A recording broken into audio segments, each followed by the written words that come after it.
كابتن ليونيل ميسي، إشاعات منتشرة كانتشار النار في الهشيم أنك ستنتقل إلى منافسات الدوري السوداني الممتاز لكرة القدم.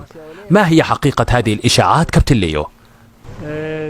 هي ما إشاعات. أنا وقعت خلاص مع واحد من قطبي درمان من دون ذكر أسامي، وإن شاء الله حأعمل الكشف الطبي في مستشفى شرق النيل بعد أسبوع. كان عندي حلم من أنا صغير إني ألعب في الدوري السوداني، لأني كنت بشوفه طوالي في برنامج عجائب وغرائب كرة القدم، وخاصة إنه مثلي الأعلى في كرة القدم الكابتن نصر الدين الشغيل موجود ولسه بيلعب في الدوري. هل من الممكن أن نعرف التفاصيل للعقد المقدم من طرف النادي الذي وقعت له؟ والله يعني كان من الصعب صراحة إني أرفض العرض المغري المقدم. أدوني بيت في الثورة الحارة 56 قريب من الزلط، والخدمات حتجي بعد 4 شهور.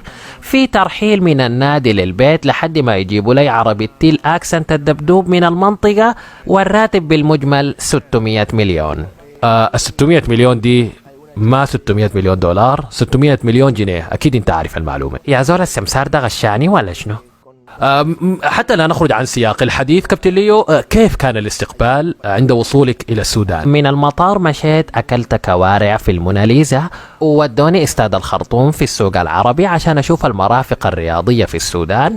جنبه كان في واحد بيكورك بيقول عصير مركز 50 جنيه. حضرت حفلة زنق وغنوا لي قالوا يا أنتونيلا حسي ده ميسي ملك الكفر والبيبسي. توقعاتك للموسم القادم، خاصة أنه هناك الكثير من الآراء التي تقول بأنك لست مناسبا لطريقة لعب الدوري السوداني، وإنه الشغل دحار، ما بتقدر.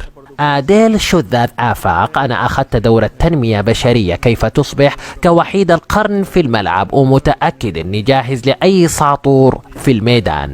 شكرا لك كابتن ليونيل ميسي على هذه المقابلة الجميلة. معلش ممكن سفة؟ بكل تأكيد تجدها عند الأستاذ خالد سلك.